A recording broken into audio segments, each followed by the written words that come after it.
Big boss Kannada season 12 ಈಗ ಕೊನೆ ಹಂತಕ್ಕೆ ಬಂದು ನಿಂತಿದೆ. ಈ ಸೀಸನ್ನ ವಿನ್ನರ್ ಯಾರು ಅನ್ನೋದು ಜಡ್ಜ್ ಮಾಡೋಕ್ಕೂ ಆಗದಷ್ಟು ಟಫ್ ಫೈಟ್ ನಡೀತಿದೆ. ಅದರಲ್ಲೂ ಗಿಲ್ಲಿ ಹಾಗೂ ಅಶ್ವಿನಿ ಗೌಡ ಮಧ್ಯೆ ಫೈಟ್ ಜೋರಾಗಿದ್ದು ಅಭಿಮಾನಿಗಳ ವಾರ್ ಕೂಡ ತೀವ್ರಗೊಂಡಿದೆ. ಸೋಷಿಯಲ್ ಮೀಡಿಯಾದಲ್ಲಿ ಫ್ಯಾನ್ಸ್ ಪೋಸ್ಟ್ ಮೇಲೆ ಪೋಸ್ಟ್ ಹಾಕಿ ಫುಲ್ ಹಾವಳಿ ಎಬ್ಬಿಸ್ತಿದ್ದಾರೆ. ಇದರ ಮಧ್ಯೆ ಅಶ್ವಿನಿ ಗೌಡ ಅವರ ಸಾಮಾಜಿಕ ಸೇವೆಯ ಕಾರ್ಯಗಳ ಪೋಸ್ಟ್ಗಳು, ಆಪ್ತರ ಹೇಳಿಕೆಗಳು ವೈರಲ್ ಆಗ್ತಿವೆ. ಹೌದು, ಅಶ್ವಿನಿ ಗೌಡ ಅವರು ಹುಟ್ಟು ಹೋರಾಟಗಾರ್ತಿಯಾಗಿದ್ದು ಕರವೇ ಮಹಿಳಾ ಘಟಕದ ಅಧ್ಯಕ್ಷೆಯಾಗಿ 10 ಹಲವು ಸಾಮಾಜಿಕ ಕಾರ್ಯಗಳನ್ನು ಮಾಡಿದ್ದಾರೆ.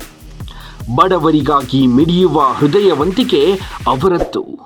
ಕಷ್ಟ ಅಂತ ಬಂದವರಿಗೆ ನೆರಳಾಗಿ ನಿಂತು ಅವರ ಶ್ರೇಯೋಭಿವೃದ್ಧಿಗೆ ಶ್ರಮಿಸಿದ ಉದಾಹರಣೆಗಳು ಹಲವಾರು. ನ್ಯಾಯದ ಪರವಾಗಿ ನಿಂತು ಅನ್ಯಾಯದ ವಿರುದ್ಧ ಗಟ್ಟಿಗಿತ್ತಿಯಾಗಿ ಹೋರಾಡಿದ ಛಲಗಾರ್ತಿ. ಸರ್ಕಾರಿ ಶಾಲಾ ಮಕ್ಕಳಿಗೆ ನೆರವು, ಕೋವಿಡ್ ಕಾಲದಲ್ಲಿ ಔಷಧಿ ಸಹಾಯ ಮಾಡಿದ್ದಾರೆ. ಅನಾಥ ಮಕ್ಕಳು, ನೊಂದ ಮಹಿಳೆಯರ ಬೆನ್ನೆಲುಬಾಗಿ ನಿಂತು ಅವರ ಬಾಳಿಗೆ ಬೆಳಕಾಗಿದ್ದಾರೆ. ಅದೆಲ್ಲವನ್ನು ಅಶ್ವಿನಿ ಗೌಡ ಅವರ ಆಪ್ತರಾದ ನಿರ್ದೇಶಕರು ಆಗಿರುವ ಪ್ರಶಾಂತ್ ಕಲ್ಲೂರು ಅವರು ಎಳೆ ಎಳೆಯಾಗಿ ಬಿಚ್ಚಿಟ್ಟಿದ್ದಾರೆ. ನಾನು ನೋಡಿರೋದು ಕನ್ನಡ ಪರ ಹೋರಾಟಗಳಲ್ಲಿ, ಆದರೆ ಅದನ್ನು ಮೀರಿ ಅವರೆಲ್ಲ ಹಾಕೊಳ್ಳೋಕೆ ಹೋಗ್ತಿರ್ಲಿಲ್ಲ. ಸಾಕಷ್ಟು ಬಡ ಮಕ್ಕಳಿಗೆ, ಸರ್ಕಾರಿ ಶಾಲಾ ಮಕ್ಕಳಿಗೆ ತುಂಬ ದೊಡ್ಡ ಮಟ್ಟದಲ್ಲಿ ಸಹಾಯವನ್ನು ಮಾಡಿರುವಂಥದ್ದು ಇದೇ ಅಶ್ವಿನಿ ಅವರು. ಜೊತೆಗೆ ಬಡ ಹೆಣ್ಣುಮಕ್ಕಳು ಸಾಕಷ್ಟು ಆರೋಗ್ಯ ಸಮಸ್ಯೆ ಇರ್ಬೋದು, ಅಥವಾ ಅವ್ರ ಮನೆಗಳಲ್ಲಿ ಏನಾದ್ರು ಸಮಸ್ಯೆ ಆದಾಗ ನಾವೆಲ್ಲ ತಿಳಿಸಿದಾಗ ಅವರಿಗೆ ನಮ್ಮ ಜೊತೆ ಕೈ ಜೋಡಿಸಿರೋದಿರ್ಬೋದು, ಅಥವಾ ಅವರು ನೇರವಾಗಿ ಅವರೇ ಹೋಗಿ ಸಹಕಾರವನ್ನು ನೀಡಿರುವಂಥದ್ದು. ಅದನ್ನೆಲ್ಲೂ ಪಾಪ ಹೆಣ್ಣುಮಗಳು ಹಾಕ್ಕೊಂಡೇ ಇಲ್ಲ ರೀ. ಸಾಕಷ್ಟು ಅಂಥ ನೂರಾರು ಕೆಲಸಗಳನ್ನ ಎಲೆಮರೆ ಕಾಯಾಗಿ ನಿಂತ್ಕೊಂಡು ಹೇಳ್ಕೊಬಾರ್ದು. ಯಾಕೆಂದರೆ ಬಡವ್ರಿಗೆ ಮಾಡಿರೋ ಸಹಾಯ ಪ್ರಪಂಚಕ್ಕೆ ತಿಳಿಸಿದ್ರದು ಬಡವ್ರಿಗೆ ಮಾಡೋವಂಥ ಅಪಮಾನವಾಗಿರ್ತದೆ ಅಂತ ನಂಬಿರುವಂಥ ಹೆಣ್ಣುಮಗಳು ಆಕೆ ಮಾಡಿರುವ ಸಹಾಯ 1-2 ಅಲ್ಲ, ಬಹಳ ದೊಡ್ಡ ಮಟ್ಟ. ಹೌದು, ಬಿಗ್ ಬಾಸ್ ಫಿನಾಲೆ ಸ್ಪರ್ಧಿಯಾಗಿರುವ ಅಶ್ವಿನಿ ಗೌಡರನ್ನ ತೀರಾ ಹತ್ತಿರದಿಂದ ಬಲ್ಲವರಾಗಿರುವ ಪ್ರಶಾಂತ್ ಕಲ್ಲೂರು ಅವರು ಸಹಾಯದ ಗುಣವನ್ನ ಶ್ಲಾಘಿಸಿದ್ದಾರೆ. ಅದರಲ್ಲೂ ಸರ್ಕಾರಿ ಶಾಲೆಗಳಂದ್ರೆ ಅಶ್ವಿನಿ ಗೌಡಗೆ ಎಲ್ಲಿಲ್ಲದ ಪ್ರೀತಿ. ಅಲ್ಲಿ ಓದುವ ಮಕ್ಕಳಿಗೆ ಯಾವುದೇ ತೊಂದರೆ ಆಗಬಾರ್ದು ಅಂತ ನಂಬಿರುವ ಅಶ್ವಿನಿ ಗೌಡ ಸರ್ಕಾರಿ ಶಾಲೆಗಳಲ್ಲಿ ತಾವೇ ತಮ್ಮ ಸ್ವಂತ ಖರ್ಚಿನಲ್ಲಿ 7-8 ಶುದ್ಧ ಕುಡಿಯುವ ನೀರಿನ ಘಟಕಗಳನ್ನು ಸ್ಥಾಪಿಸಿ ಎಲ್ಲರ ಮೆಚ್ಚುಗೆಗೆ ಪಾತ್ರರಾಗಿದ್ದಾರೆ. ನಾವು ಸಾಕಷ್ಟು ಸರ್ಕಾರಿ ಶಾಲೆಗಳಿಗೆ ಶುದ್ಧ ಕುಡಿಯುವ ನೀರಿನ ಘಟಕಗಳನ್ನ ಅಳವಡಿಸಿದ್ದೀವಿ. ಎಷ್ಟೊಂದು ಸಲ ಅವರು ಸಹ ಅದಕ್ಕೆ ದೊಡ್ಡ ಮಟ್ಟದಲ್ಲಿ ಸಹಕಾರವನ್ನು ಮಾಡಿರುವಂಥದ್ದು ಅಶ್ವಿನಿರವರು.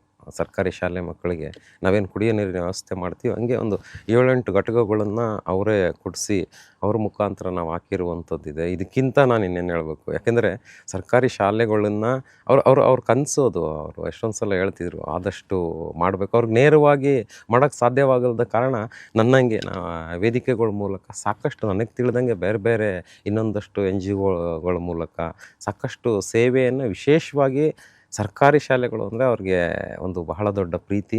ಏನು ಸರ್ಕಾರಿ ಶಾಲಾ ಮಕ್ಕಳು ದೊಡ್ಡ ಮಟ್ಟದಲ್ಲಿ ಓದಬೇಕು, ವಿದ್ಯಾವಂತರಾಗಬೇಕು, ಏನು IPS IAS ಅಂತ ಅಧಿಕಾರಿಗಳಾಗಬೇಕು ಅನ್ನುವ ಕನಸು ಕೂಡ ಅಶ್ವಿನಿರವ್ರಿಗೆ ಇತ್ತು. ಹಾಗಾಗಿ ನಮ್ಮ ಮೂಲಕ ಅದನ್ನು ಸಕಾರಗೊಳಿಸ್ಕೊಂಡು ಹೋಗಿರುವಂಥದ್ದು.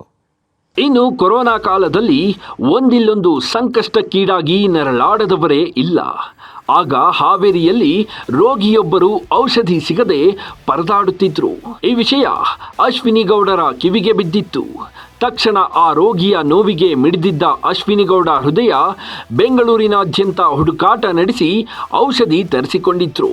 ಅದನ್ನು ಪ್ರಶಾಂತ್ ಕಲ್ಲೂರು ಅವರ NGO ಮೂಲಕ ಹಾವೇರಿಯಲ್ಲಿ ಆ ರೋಗಿಗೆ ಕೊಡಿಸಿ ಹೃದಯ ವೈಶಾಲ್ಯತೆ ಮೆರೆದಿದ್ರು. ಹಾವೇರಿಯಲ್ಲಿ ಯಾರಿಗೋ ಕ್ಯಾನ್ಸರ್ ಪೇಷಂಟ್ಸ್ ಇರ್ತಾರೆ, ಅವ್ರಿಗೆ ಔಷಧಿ ಬೇಕಾಗಿರ್ತದೆ. ಇದನ್ನು ನಾನು ಕೋವಿಡ್ ಸಂದರ್ಭದ್ದು ನೆನೆಸ್ಕೋತಾ ಇರೋದು.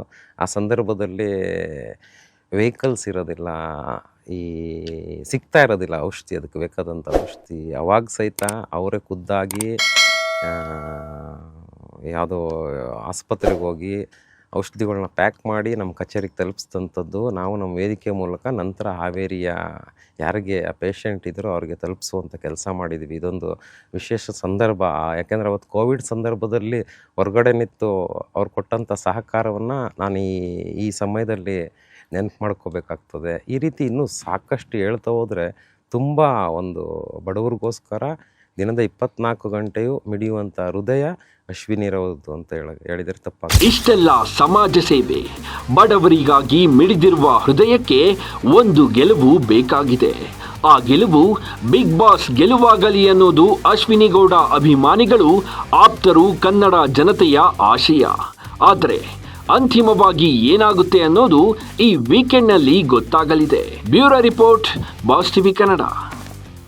ಲೇಟೆಸ್ಟ್ ಹಾಗೂ ಇಂಟ್ರೆಸ್ಟಿಂಗ್ ಸುದ್ದಿಗಳಿಗಾಗಿ ಬಾಸ್ ಟಿವಿ ಕನ್ನಡ ಚಾನೆಲ್ನ ಸಬ್ಸ್ಕ್ರೈಬ್ ಮಾಡಿ. ಹಾಗೆಯೇ ಬೆಲ್ ಐಕಾನ್ ಪ್ರೆಸ್ ಮಾಡಿ. ಇದರ ಜೊತೆಗೆ ಫೇಸ್ಬುಕ್, ಇನ್ಸ್ಟಾಗ್ರಾಮ್, ಎಕ್ಸ್ನಲ್ಲೂ ಮಿಸ್ ಮಾಡದೆ ಫಾಲೋ ಮಾಡಿ.